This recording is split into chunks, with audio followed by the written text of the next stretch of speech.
પધારો મહારાજ, પધારો મહારાજ, ગુના કરીને માફ.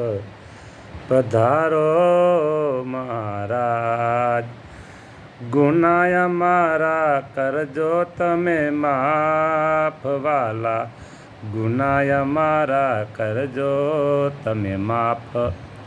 પધારો મહારાજ, હે મહારાજ, પધારો મહારાજ.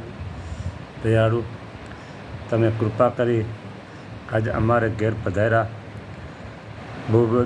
બહુ દયા કરી વાલા. બસ આવીને આવી દયા, આવી કૃપા સતત તમારા બધા જ ભક્તજનો